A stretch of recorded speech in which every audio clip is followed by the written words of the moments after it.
నీవే నీవే నా రాజువయ్యా, నిన్నే కొలతునయ్యా, నీవే నీవే నా రాజువయ్యా.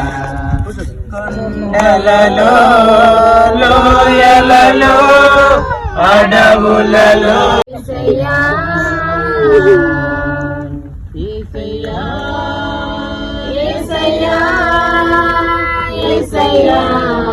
అత్యున్నతమైన నామాన్ని బట్టి ఇక్కడ సహోదరులుగా మేము సహోదరులుగా కూడి ఉన్నామంటే కేవలం నీవిచ్చిన కృపా కనికరమే. ప్రభా, నీ ప్రజల ఎదుట నీ పక్షంగా నిలబడుతున్నా.